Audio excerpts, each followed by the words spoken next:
ஒரு தயாரிப்பாளர்கள் பணம் கொடுத்தால் மட்டும்தாங்க ஒரு நடிகன் ஷூட்டிங் ஸ்பாட்டுக்கே வர முடியும். வீட்டிலேருந்து கிளம்பி வர கார் வரைக்கும், பெட்ரோல் இருந்து, கேரவன்லேருந்து, தங்குறதுலேருந்து, சாப்பாடுலேருந்து, வீட்டுக்கு போகிற வரைக்கும் ஒரு தயாரிப்பாளருக்கு கொடுக்குற பணம் உனக்கு யார்? உங்கள் அப்பா அம்மா கொடுக்கலையே. நீ கல்யாணத்துக்கு அப்புறம் உங்கள் அப்பா அம்மாவுக்கு ஒரு கார் வாங்கி கொடுக்குறிய, யாருடைய பணம்? ஒரு தயாரிப்பாளர் கொடுத்த பணம். அவங்க எத்தனை சொத்து தாலி தவிர எல்லாத்தையும் வித்து கொடுக்குறாங்கன்னு யாருக்கு தெரியும்?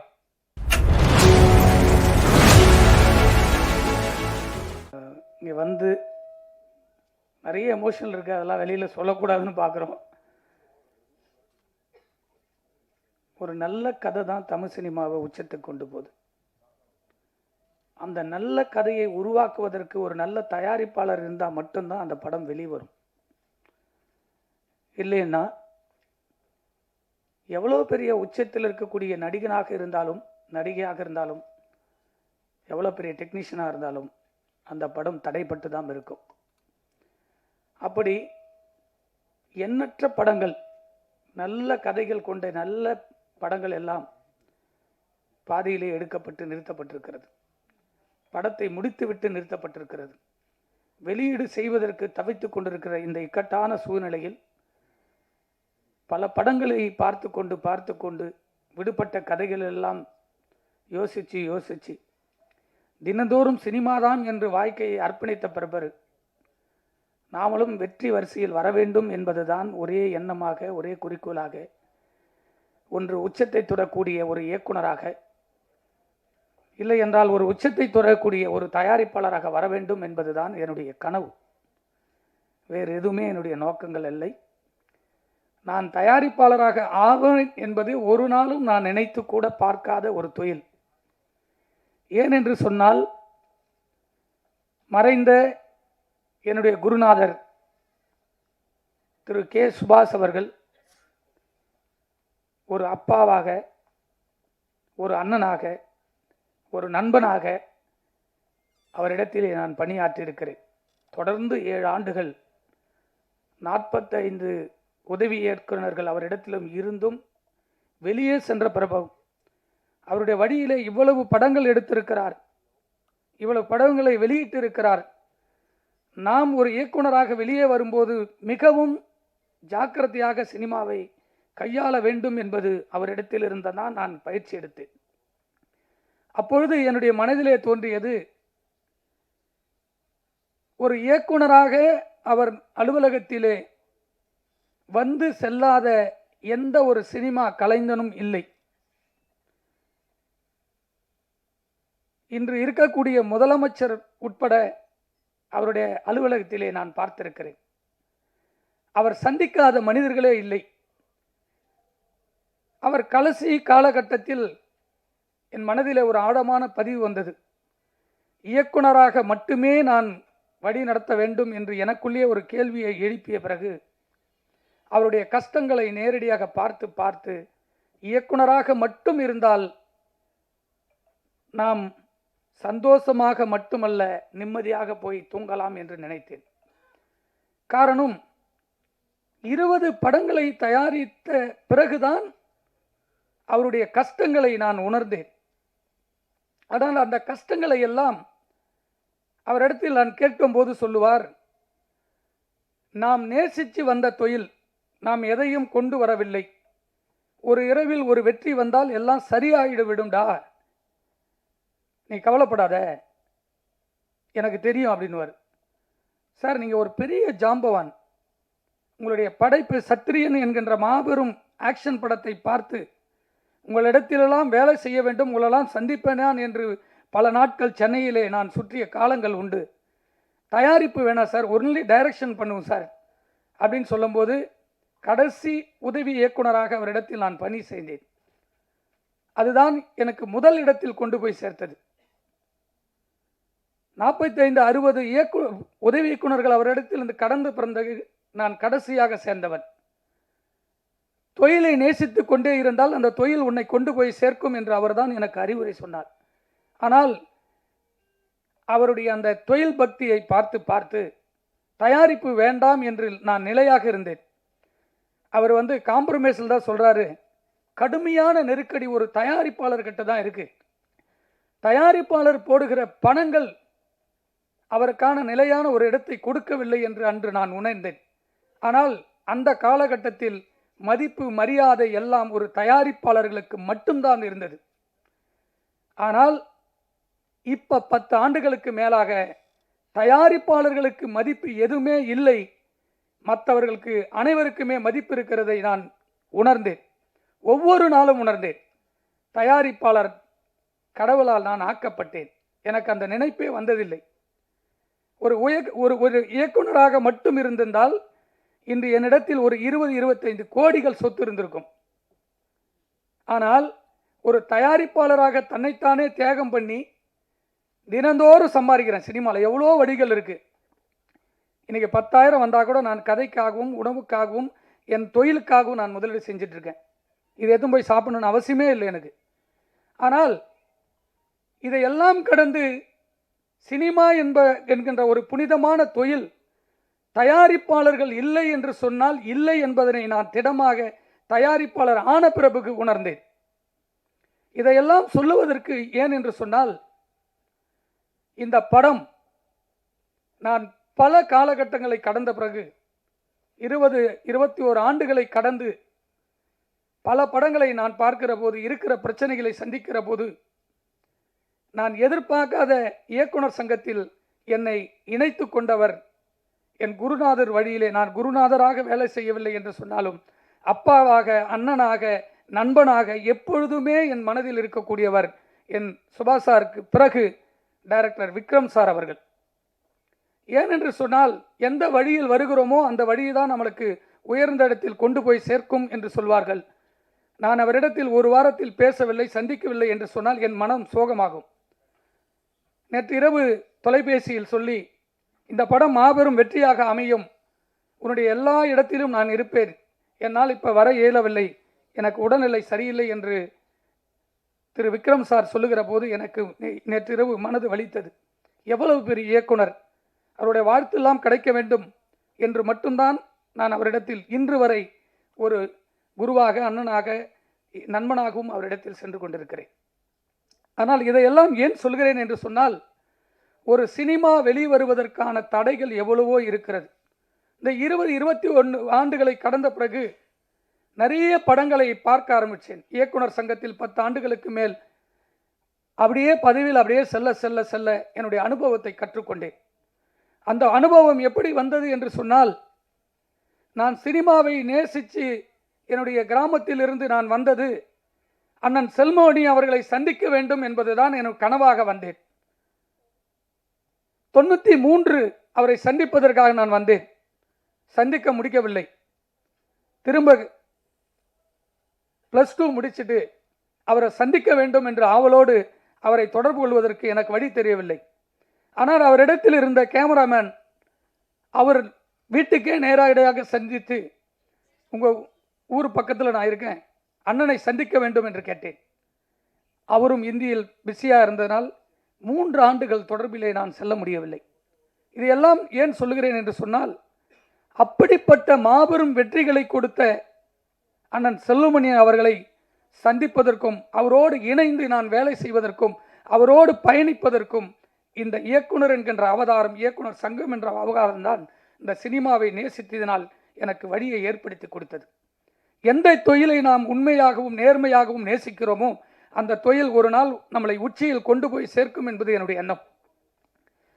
அதன் பிறகு இந்த 4 ஆண்டுகளில் கொரோனா காலகட்டத்தில் சந்திக்காத பிரச்சனைகளை எல்லாம் இந்த கொரோனாவில் நான் சந்தித்தேன். அந்த சந்திப்பை ஒரு ஆரோக்கியமான சினிமாவுக்காக தியாகம் செய்தேன். அப்படி தியாகம் செய்கிற காலகட்டத்தில் தான் இந்த படத்தை ஒரே ஷெட்டில் முடித்திருக்கக்கூடிய என்னுடைய நண்பர் சுதாகர் அவர்கள் இந்த படத்தை என்னிடத்தில் வந்து சொன்னார். ஆனால் நான் ஒரு படத்தை முடிச்சுட்டு இருக்கேன், எனக்கு வழி தெரியல, இன்னும் 1 கோடி இருந்தால் முடிக்க முடியும்னு.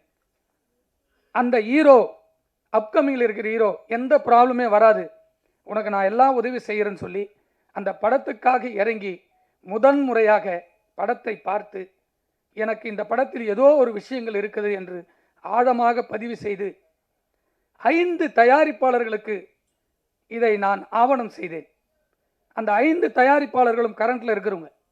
இந்த படம் வரும், கம்மியான பட்ஜெட்டு, நீங்கள் எடுத்து பண்ணுங்க, என்கிட்ட பணம் இல்லைன்னு ஓப்பனாகவே இன்னொருத்தரை உயர்த்த வேண்டும் என்பதற்காக அவரிடத்தில் நானே கொண்டு போய் சேர்க்க வேண்டும் என்று சொன்னேன். யாரும் முன் வரவில்லை. அதன் பிறகு சுதாவே வைத்து படத்தை முடித்து விடுவோம் என்று நான் எப்பொழுதும் மதிக்கக்கூடிய, எனக்கு அப்பாவாக இருக்கக்கூடிய இடத்தில் எப்பொழுதும் எனக்கு தமிழ் சினிமாவில் யாரெல்லாம் ஒருவர் நல்லவர்களுக்கு கை தூக்கி கொடுப்பார்கள், அந்த துணை எப்பொழுது வரும் என்று சொன்னால், உண்மையான நேர்மையான எண்ணங்களோடு செயல்பட்டால் கடவுள் ஏதோ ரூபத்தில் நம்மளுக்கு எட்நூறு சேர்ப்பார். அப்படி கடவுள் ரூபத்தில் வந்தவர் தான் திரு மகேந்திரகுமார் அவர்கள்.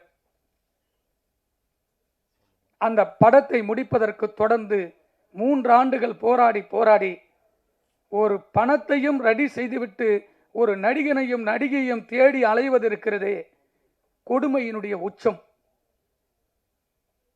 உதாரணத்துக்கு அந்த படத்தினுடைய நடிகர் அசோக் செல்வன் எத்தனை படங்கள், அவரும் ஒரு படம் தயாரிச்சிருக்காரு. அந்த படத்தில் எவ்வளவு பிரச்சனை அவங்களுக்கும் தெரியும்.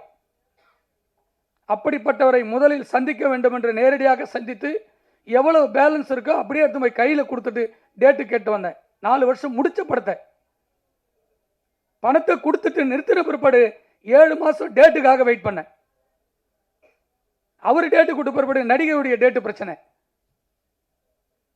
இன்னைக்கு அவருக்கு 2 கோடி சம்பளம் இருக்கலாம். அன்னைக்கு கொடுத்த பணம் 31 லட்சம்.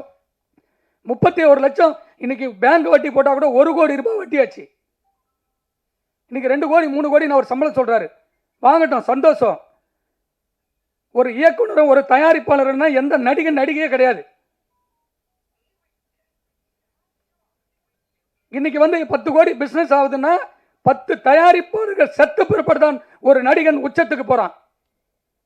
அந்த தயாரிப்பாளரை திரும்பி பார்க்காத எந்த நடிகனும் உச்சிக்கு போய் திரும்ப வந்ததில்லை. கீழே உழுந்து கண்ணுக்கு முன்னாடியே பார்த்துருக்கோம் எவ்வளோ நடிகர் நடிகைகளை.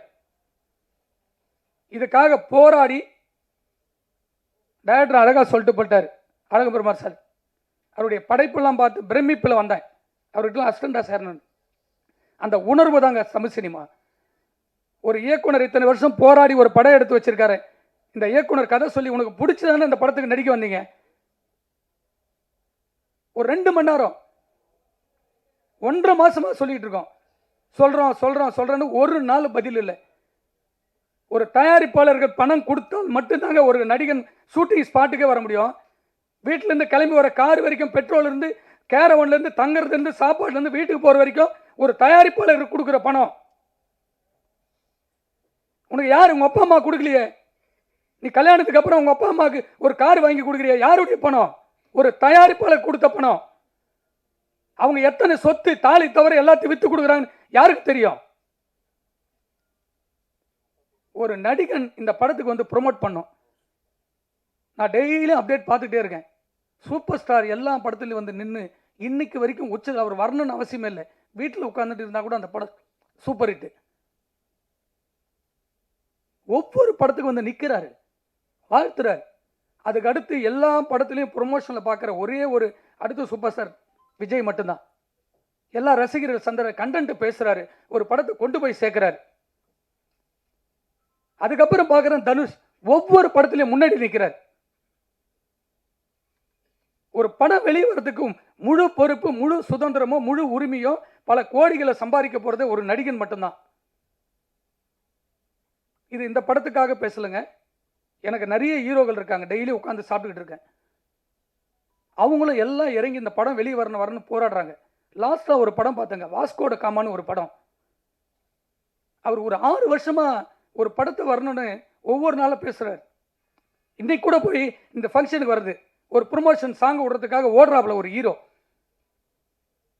ஒரு இயக்குனருக்கு பெரிய பக்கபலமே ஒரு நடிகர்கள். இவங்கெல்லாம் இருந்தாதான் ஒரு தயாரிப்பாளர்களுக்கு ஒரு பெரிய உத்வேகம் வரும். இதெல்லாம் ஏன் சொல்றேன்னா, ஒரு படம் வெற்றி படம் அமைந்த புறப்படும். இந்த வெற்றியை கொண்டாட போறது, இந்த படத்துக்கு அப்புறம் எனக்கு 2 கோடி சம்பளம் கொடுன்னு கேட்கிறாப்புலன்னா இந்த வெற்றி படத்தினால தான். இந்த வெற்றி படத்தை இயக்கி இருக்கக்கூடிய பாலாஜி நல்ல படம் எடுக்கலையானா உனக்கு எப்படி 2 கோடி வரும்? அடுத்த படம் எனக்கு 25 கோடி ஓடிடியில் 15 கோடி, நான் 5 கோடி கொடுக்குறேன், எடுத்துட்டு போங்க படத்தையே சொல்லலாம், வாயில சொல்லிட்டு போகலாம் 20 கோடி 10 கோடின்னு. இன்னைக்கு ஒரு படம் கூட உட்காம பல கோடிகள் போட்டு ஒவ்வொரு தயாரிப்பாளரும் டிஜிட்டல் சேட்டலைட் விற்க முடியும். அவதிப்பட்டுக்கிட்டு இருக்கோம். இந்த வேதனை வந்து சொல்லவே கூடாதுன்னு நினைச்சேன். ஆனால் நேற்று நைட்டு வரைக்கும் சரி வேண்டாம் வேண்டான்னு தான் பொறுமையாக இருந்தோம்.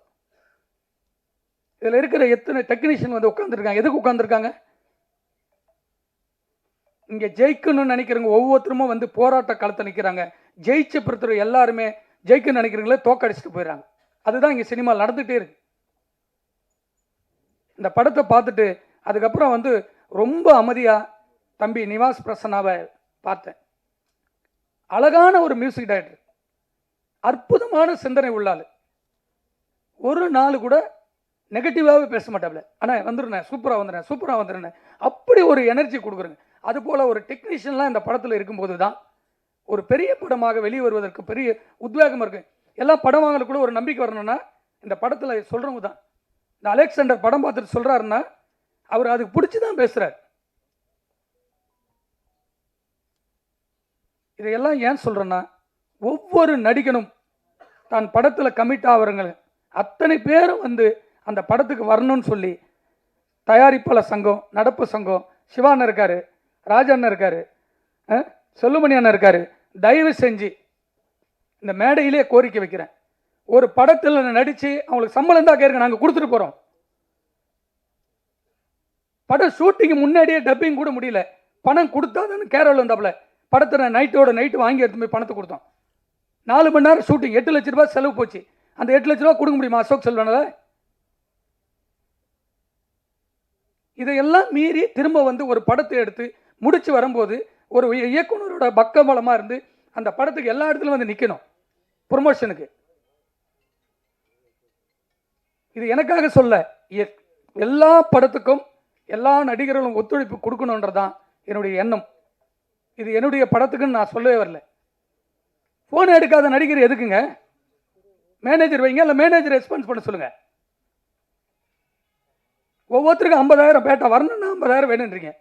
யாருக்கிட்ட பேசுறது? ஒன்றும் இயக்குநர்கிட்ட பேசணும், இல்லை தயாரிப்பாளர்கிட்ட பேசணும். உங்கள் ப்ராப்ளம் என்னன்னு சொன்னா அதை சால்வ் பண்ணுவோம். இது எல்லாமே வேதனையுடைய உச்சத்தில் தான் நான் பேசுகிறேன். ஏன்னா ஒரு நடிகர் நம்ம வேண்டாம் வேண்டாம் வேண்டாம் அப்படின்றதுக்காக தான் ரொம்ப அமைதியாக இருந்து இவ்வளோ பெரிய ஜாம்பவான்களாம் எவ்வளோ டைம் எல்லாம் வேஸ்ட் பண்ணி எதுக்காக வந்திருக்காங்க சொல்லுங்கள்? ஒவ்வொருத்தருக்கும் ஒரு கடமைகள் இருக்குது. இந்த படத்தில் இருக்க இந்த படம் வெளியே வரதுக்கு யாருக்கு? பிள்ளையார் சுதாகர்னு ஒரு ஆள் ஒருவர் இல்லைன்னா இந்த படம் எப்படி வரும்? ஆரம்பிச்சிருக்க முடியாது. தான் ஸ்கிரிப்டை தூக்கிட்டு போய் பாலாஜி எத்தனை வருஷத்துக்காக போராடுறாரு.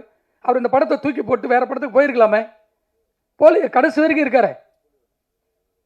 இந்த படத்தை வராத படத்தை வருன்ற நம்பிக்கையில் எப்படி மகேந்திரகுமார் கேட்டு உடனே பணம் கொடுக்குறாரு எனக்கு? 3 படம் வந்து ஃபர்ஸ்ட் படம் தீநகர் எடுத்தேன். தயாரிப்பாளர் ஒரு நாள் வரவே மாட்டார். உடனுடன் அந்த படத்துக்கு எல்லா வேலையும் எல்லாத்தையும் நடத்துவோம். அகம்புறன்னு ஒரு படம் எடுத்தேன், அதே போல் எல்லாத்தையும் நடத்தணும். அதுக்கப்புறம் காசே தான் கிடையாது. அந்த ப்ரொடியூசர் வரவே மாட்டார். படத்தை பண்ணி கையில் கொடுத்து அந்த படத்தை ரிலீஸ் வரைக்கும் நிற்போம். என் கூட நடித்த எல்லா நடிகருமே என்னோட அப்படியே ஃப்ரெண்டாக இருப்பாங்க. இப்போ இந்த படத்துக்கு படம் 4 வருஷமாக போராட்டமாக தூங்கும் போதெல்லாம் அந்த படம் தான் வருது. எப்படின்னா வெளியே கொண்டு ஒரு நல்ல படம்னு தோணிக்கிட்டே இருக்கு. இதையெல்லாம் சொல்கிறேன்னா ப்ரெஸ்ஸுக்கு இது போய் சேரணுன்றதுக்காக தான். என் படத்துக்கு வரலன்னா பரவாயில்லைங்க, அடுத்து நடிக்கிற எந்த தயாரிப்பாளருடைய படத்துக்கும் அவர் வரணும்னு சொல்லி இந்த மேடையில் இருக்கிற அத்தனை முன்னோடிகளுக்கும் சங்கத்திலுடைய நிர்வாகிகளுக்கும் தயவு செஞ்சு என்னுடைய கோரிக்கையாக வைக்கிறேன். எந்த நடிகனும் ஒவ்வொரு படத்தினுடையும் ப்ரொமோஷனில் நிற்கணுன்றதை ஒரு தீர்மானமாக எடுக்க வேண்டும் என்று உங்களுக்கு பணிவோடு கட்டளை இடுகிறேன். நன்றி, வணக்கம்.